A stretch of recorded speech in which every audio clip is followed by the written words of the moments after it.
So here's the DPD OmniX scanner base antenna as it comes from the factory. This is stock from the factory, no modification done to it yet, but that's coming pretty soon. So it's very simple as far as parts here. You got this element here, which is 16 inches long, and this one right here, which is like around 21. Two U-bolts there to connect up to your mast, and then the center mast section here. So it's OmniX scanner base antenna, and here's the information, detailed information of where to get it. So the instruction is pretty detailed, and you have to follow it 100%. If not, it's not going to work the way it was designed. The elements themselves are threaded, so you could thread it with your bolt there, and it snugs up there pretty good. So basically, you take one of the longer pieces and you feed it in through the holes that are closest to the upper element, closest to the feed tube here. So it'll be this hole right here,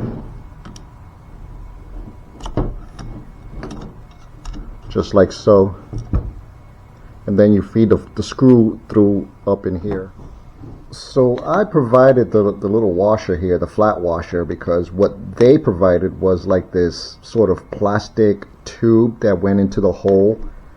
It looks like a drywall anchor, a plastic drywall anchor, and it was supposed to sort of like help you guide it into the hole there so you could screw it onto the element, which is screwed inside. I thought that wasn't a good electrical connection, because on top of here the screw is not really making contact with the metal. So the only 2 points that are actually making contact of the metal is the hole here and the rod. Same with this side here. So any movement perhaps could induce some static or something like that in my mind. So I just did away with that and went in bare, the screw bare, just like so, and provided a washer there, and it's, to me, it's a much better electrical connection. So that's one mod I did to it, simple mod. So weight on this is 2.3 pounds. Not too bad. It weighs just a hair more than a disc cone, but definitely a lot less than the Stichel disc cone of 8.5 pounds. So this is a good candidate. As far as the connector, it uses a N connector here, female, so it'll be easier for you guys to find a cable for it, and also is highly efficient for 400 megahertz and above with this style of antenna. So the shorter elements here, it measured 15 megahertz of bandwidth, so it's got an operating frequency of 15 megahertz that you could use safely with your transmitter and not burn it up because of a mix match. And it starts from 153 to 168 megahertz. That's the spread on this. But I want to change that reference point, or that resonant band, to be at least on my upper end, to be covering 175 megahertz. So that's going to be higher in frequency. That means these elements has got to be cut shorter. So if it were lower frequencies, let's say 120 megahertz, I would have to add length to this rod here for this rod to resonate at that frequency. But I'm going shorter, so that's in my favor, where I could take off material. So I'm just going to go a 1/4 inch at a time and just walk my way down to that frequency that I'm looking for. So that's pretty much how you tune a simple dipole antenna. Well, after that cut there, when I was happy with the measurements, I noticed that one was a little bit longer than the other by, looks like a 1/4 of an inch right there, or 1/8 of an inch, which is not good. Is they have to be completely the same. So what I did was I used a bolt and locked the two ends together, making them sort of equal with each other, and then I could just hack that piece off. I will still be within the range of the fed frequencies that I want, so we're just going to get a little bit of the upper end, just a little bit, and we'll see if we could compensate with the airband element here that I'm going to do next.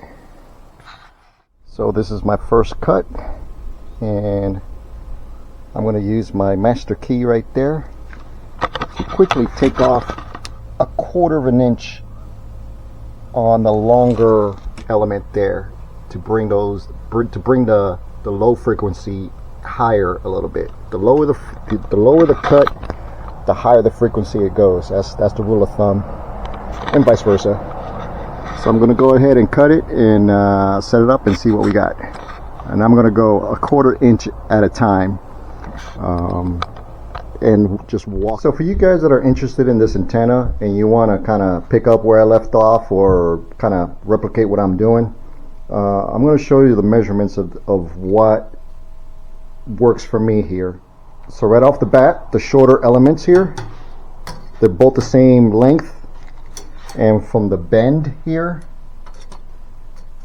down to the end is around almost 15 inches. So at 15 inches, the upper edge of the bandwidth of this thing here would be 175, and the lower side of that bandwidth will be possibly 164, 163, 162 megahertz. The longer pieces of the element would cover the lower end to make it tune into those frequencies as well, in conjunction with the whole thing put together. So 15 inches on the shorter end, and the longer antenna from the bend over to the end here is 19 inches.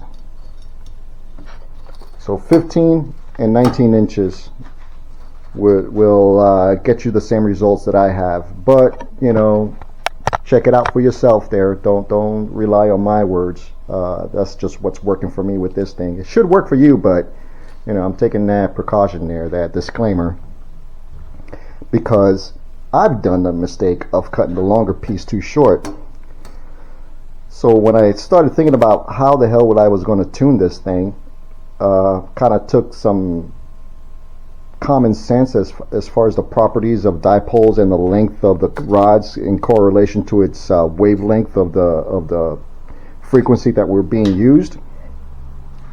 So the shorter elements will take care of the higher end of the VHF range that I want in the NIFC frequencies, fed frequencies of 175 megahertz. That's the top end or leading edge that I want to tune into. So that's why I pretty much tuned this to be a good return loss at 174 megahertz, or 175 megahertz rather. So that gave me what, minus 14 dB return loss on this, and I just left it there. So it'll be from like 174 to like 162 megahertz around there. So the longer elements here would take care of 164, 162 megahertz on lower to the lower edge of the bandwidth that I'm interested in, which will be hopefully the ham bands. If it covers the public safety frequencies, that's good. I'm good with that, because that's what I'm dealing with out in the field with my job. But if I want to tune into some ham bands and actually transmit on it, it would be nice to have that in there. But turns out that it tunes in really well into the 140 to and higher. So I got my cake and I'm eating it all up too. What happened with me with this thing here, I got a little bit too excited tuning the longer edge. When I first started to tune this, I did it without the longer elements, so I was just left with the shorter elements to do the upper end of the band that I want, 174 megahertz, the leading edge.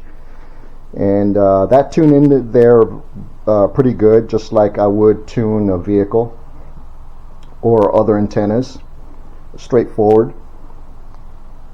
And then I put it back together again. Then I took them off and I put the longer elements on there, and I tuned them the same way. So that tuned just okay and everything, and I put the whole thing together, ran it through the spectrum analyzer, measuring return loss of the whole system, and the return loss was acceptable, but it was pretty crappy throughout the whole VHF bandwidth that I was interested in.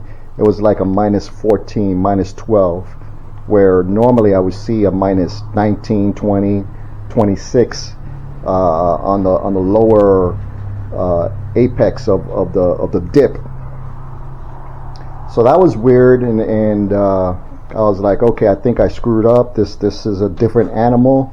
It doesn't follow conventional tuning conventions, if you will. It does in a way, and it does not in a way. It's, you know, put together in this whole network here of how this thing works. It threw it off. So if you align one element pair, is going to change the overall sort of tuning of the whole thing. So I had to tune it with everything intact this second time around. After I got a set of new poles from the company, I emailed them and told them what I was doing, and they sent me another pair out here. I paid for it, of course, because it was my fault. It's not their fault, and I didn't ask for any favors for my mistakes. So I got it, and this is the one that I messed up in. So normally a long piece coming from the factory would be 21 inches to cover the airband here on this longer piece. This is the original, and this is what I managed cutting off, all this for my initial mess up. So it went down to almost 17¼ inches, and that threw off my whole deal here. So 17, so I needed maybe another 1.5 inches of length actually to make it look the way it looked on the scope that I just showed you earlier in the video. So that was the whole story of that. Like I said, these elements take care of the VHF side of the house mainly. You need both of them. You need to follow the instructions to the T, because if you swap the longer ends with the shorter ends as far as placement in the tube here, it's going to throw those readings off as well. It's weird. These tubes are actually a tuning element as well. This will take care of the UHF. So if you look at it, they're 7 inches long. So usually on the 400 megahertz side of the house, it's usually 6 inches around there, but that's what this measures out to, or what they deem to work for them. Almost 7 inches, just a tad bit less. Both equal size. You see this, I tried to get 406 megahertz to tune in a little bit better, but this thing was mainly tuned for like what, 420s around there and higher. So I thought if I lengthened this profile here, it would tune in a little bit deeper. So I was going to use a ham trick or a ham staple of making field expedient antennas, some tape measure, this tin, and actually attach it here to give it more length in the bottom there, and just tune it that way. And that just threw the tuning all out of whack for the whole network. It wasn't working very well, and I said, you know what, let me just stop where I'm at and be happy with what I got. And that's where we're at, and that's what all the test measurements you're going to see later on will resulted in. The company actually sells another version of this called a OmniX for military frequencies. So I would imagine that these two elements will be slightly a little bit longer to cover the 330 megahertz, because they're airband UHF. They cover that frequency spread, and also these elements will be a little bit more longer to cover the low VHF side of the house, like 30 megahertz on up to whatever. In their website you'll see all the specs. It's a different animal than this, but this was closest to the primary frequencies that I was looking for, the ham bands and the public safety frequencies that I deal with. So this worked out just fine, and this will be, you know, the standard antenna that they sell will be what will be looking for.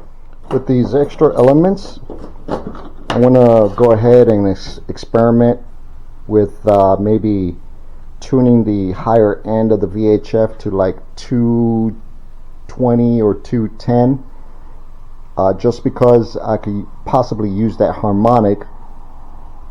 A harmonic of that would be double, which will be 440, and hopefully get the lower end of that UHF band that I'm interested into a better area of return loss than what it is. Right now it's on the cusp of being not very good at -10, -11, around there on the 406 megahertz range.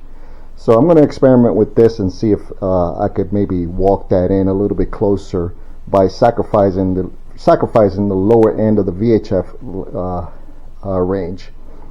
So maybe 440 will be at the -10 level, but everything else will hopefully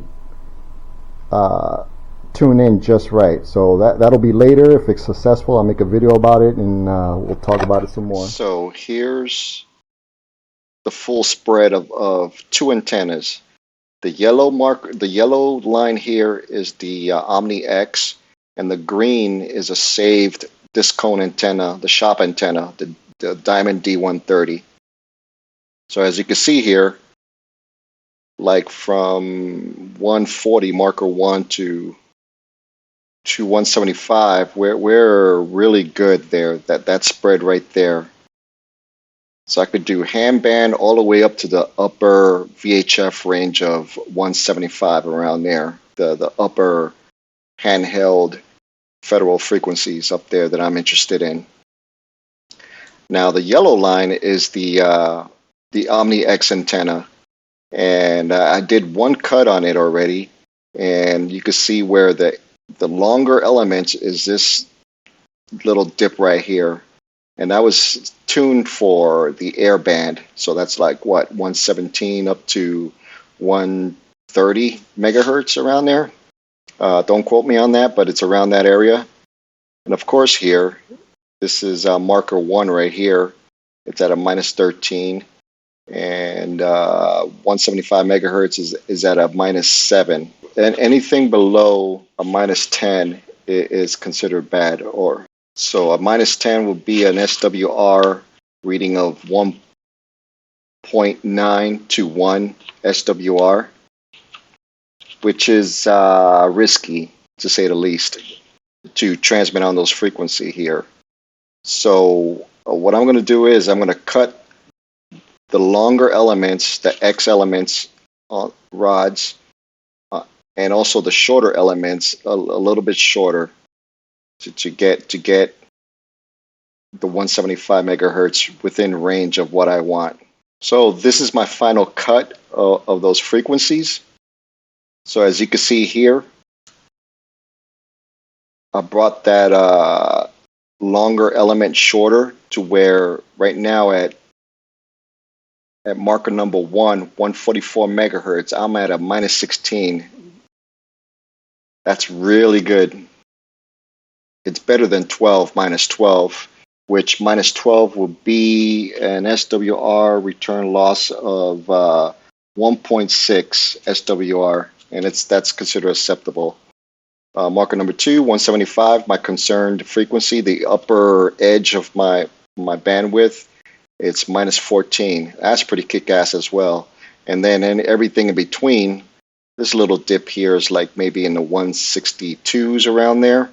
So that's really good. And everything from marker 1 to 2 is just stellar. And then the air band actually is doing really good right here. So this is the minus 10 marker right here. So I imagine this is like what, maybe 120 megahertz. So this right here, I've completed my mission to get this within the NIFC frequency band. And then I got bennies of the ham band of 144 megahertz. So I could use this antenna to transmit on that as well, and to listen really good on the and between these 2 points.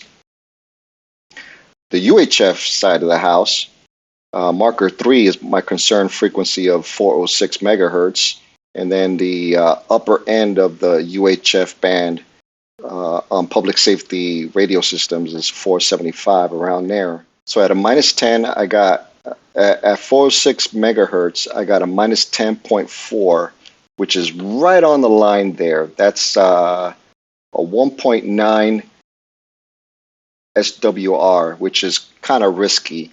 I can listen really good still, but transmitting, not so great. But then the final test later on would show you what the SWR really is. And then number 4 here, marker number 4 is 475. The upper end is at a minus 14 dBs of return loss, which is within spec. When in the past I said the 12 dB return loss is the, what do you call it, rule of thumb to determine whether you have a good antenna or a bad antenna. Basically, it's if you see a minus 12 there, reading your concern frequency being at a minus 12, you want to look into it a little bit better, because you can make it better by tuning it in just a bit better than that. But anything worse than a minus 10, like a minus 8, minus 6, you're going to do some damage to your power amplifier when you transmit. So on the UHF side of the house, it's looking really good. Borderline good. I'll say it there. But my concern frequency is this VHF band right here, and that's doing great. I could still do some good work over here too. I could transmit, but not often, for testing purposes only at the comm unit tent, or my fixed location where this antenna is going to be stationed at for troubleshooting purposes. And as you can see here, marker 5 is 752 at a minus 13. So that's really good at this location there. Then it gets just better on the 700, 800 megahertz range. Actually, all the way up to 900 megahertz. You're looking really good there. So you could transmit and receive really good without any problems on those bands, like right there. And we use those frequencies on the fires, or beginning to do so now. So here in the SDR Play monitor, the receiver, we see a picture here, and this location there where the cursor is at, we're looking at a minus 110 dBms. It's not a calibrated amount, but this is a reference, and it looks like I have at least 3 dB better performance than the other antennas that we've tested in the past. Still sounds like crap, but that's because I'm in a lousy location when it comes to reception on these weather channels.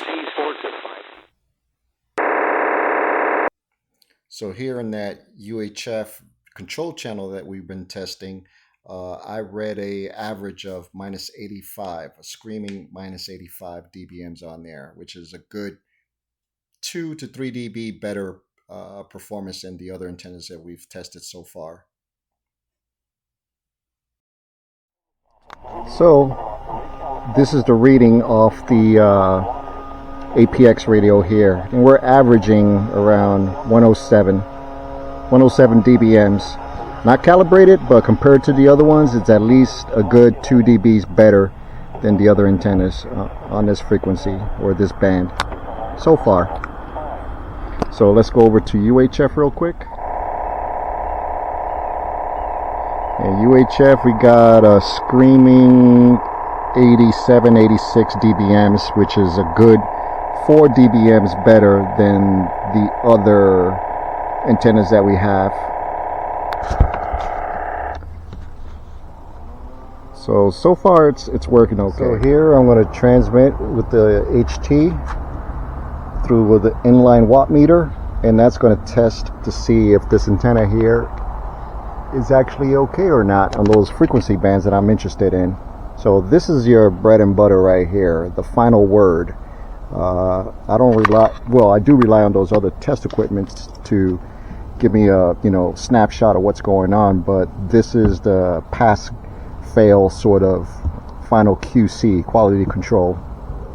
So here is VHF, and I'm going to use NIFC command 2 on the uplink, the frequency used to access the repeater. So it's in the 175s around there or so. I don't know offhand, but it's up there where I'm interested in as far as frequency. So we're going to go forward 15 watt sort of spread, so that's going to be this line right here. I'm going to go ahead and transmit. So that looks like almost 5 watts right there. So I'm going to reverse it. So what that test is the power going this way, to see if it's mix match. If the antenna is mix match, you're going to see some of that power return back, and it's like a 10% of the power going back. Anything over 10% is considered bad. So it's 5 watts going out. You're looking at no more than 0.5 watts going back. So right now I got it on reverse at the 5 watt scale, which is this bottom scale right here. Transmit, and that needle barely moved. I mean, that's like a 0.1, not even 0.08 or something like that, a reflected power coming back. So that's pretty good. I'm gonna go direct on this and see what that measures. Nothing, and that would be like in the 160s or 174s or something like that. So on the VHF, so on the UHF band, I'm going forwards 5 watt scale, the bottom scale there, because I think my HT is programmed for like 3 or 4 watts for UHF.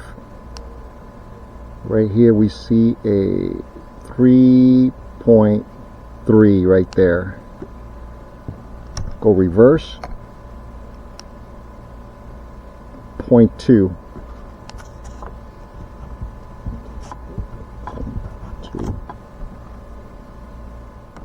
So now I'm going to go to 800 megahertz. This is something added. I will be using 800 megahertz on these fires. I'm going to test real quick with the spectrum analyzer test and all those other tests. It tested okay on the 700, 800 megahertz band. So let's do the final test with putting some power through this antenna. So forward, and my HT is programmed really low for 800 megahertz. So we're looking at a 1.1, no, a 1.2 watts coming out. So I can't have no more than 0.1 watts coming out. So if I go reversed here, that thing hasn't even moved. Just a little bit. So I consider that good. So I could transmit on UHF or 800 megahertz if I needed to on this antenna. So this antenna actually satisfies all my requirements. On the UHF I won't be using that much because it's right there in the kind of FE mode there. But the VHF is kick-ass. That's the #1 priority. UHF, if I need to, I could use it and transmit on it if I needed to. And 800 megahertz, that's an extra penny, which I would gladly take.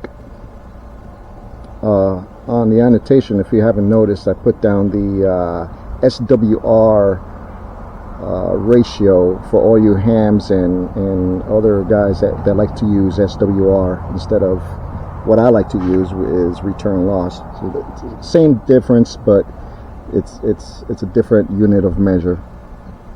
So after 3 videos about this here, well, what's the final conclusion?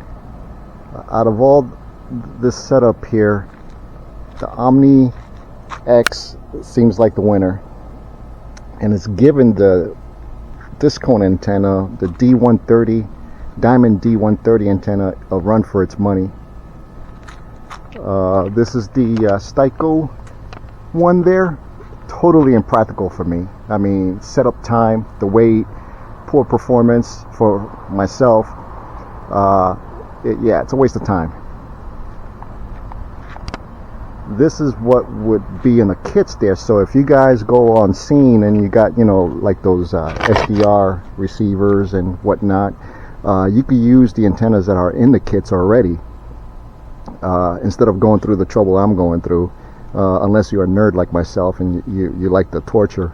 But you guys that are like flying to an incident or anything like that from across the states, or you know, there's a lot of you guys that travel long distances with just the, you know, your red bag and your, you know, get home bag and all that. You don't have much room to carry all this crap with you. But on those kits, they would be, you know, leftover gear that you could use to set up your own little listening post on the tent, trailer, or whatever, if you decide, you know, to go through this route. And I would explain a little bit later on another video what that entails. Not necessary. Let me stipulate this. This is not on the S258 course. I think that's the number for it. It's not taught, I don't think. This is, like I said, all this is just extra added stuff afterwards. After, you know, you get some fires under your belt and you want to, you know, maybe troubleshoot a little bit more deeply of what's going on out there in the field, in the fire that you're supporting in the comm unit. This is my method of madness, what I like to do when I'm out there, you know, supporting the fires. So like I said, this is not necessary whatsoever. You don't have to go through this crap whatsoever. But if you, like I said, if you're a nerd like myself, maybe, you know, just to help you troubleshoot a little bit better out there in the field. But yeah, from the kits, this is what they'll look like. You know, just a single band antenna. The UHF antenna will have like a little curly Q in the middle there. Collinear antenna is what it's called. But you could definitely do that, and that's what that looks like there, almost to the T. MP antenna here, total failure. I'm not even going to waste time with that. I'm going to chuck it in the garbage, except for I am impressed with the NMO mount in the bottom here. So I will keep that for, you know, little kits and stuff out there for myself. But this top end here, yeah, I'm chucking that in the garbage. I am going to keep the antenna elements, the rods, with me as spares. But total waste of money. The clear winner for me is the OmniX antenna. Form factor, compared to the other ones, it looks almost 2-dimensional, where the other ones are like 3-dimensional.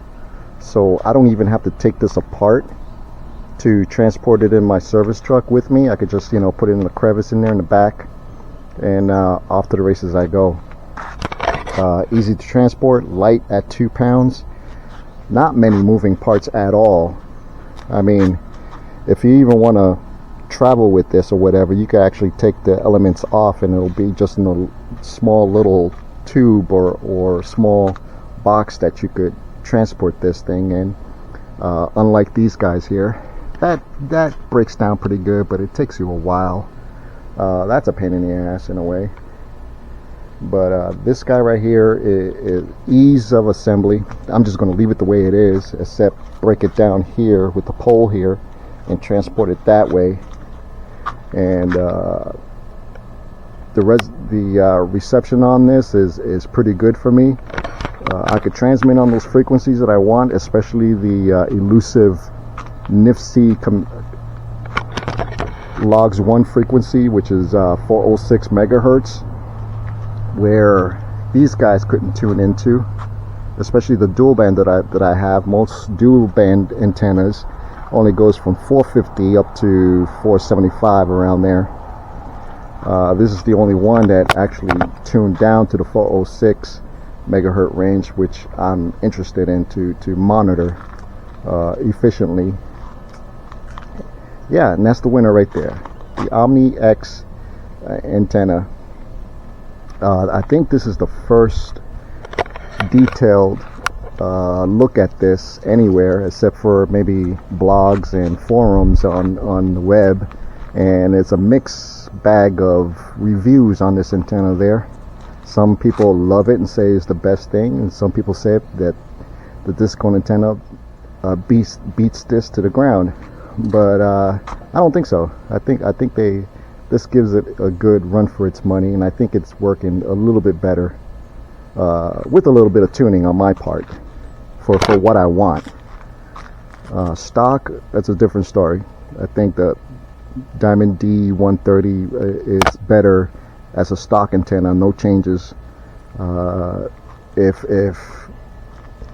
pitted up against the OmniX, no modifications to it. But with the modifications I made to this, got it to where I want it. It's going to work.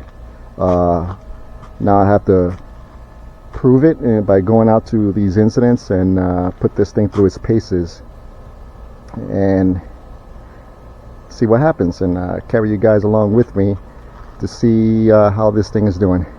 All right.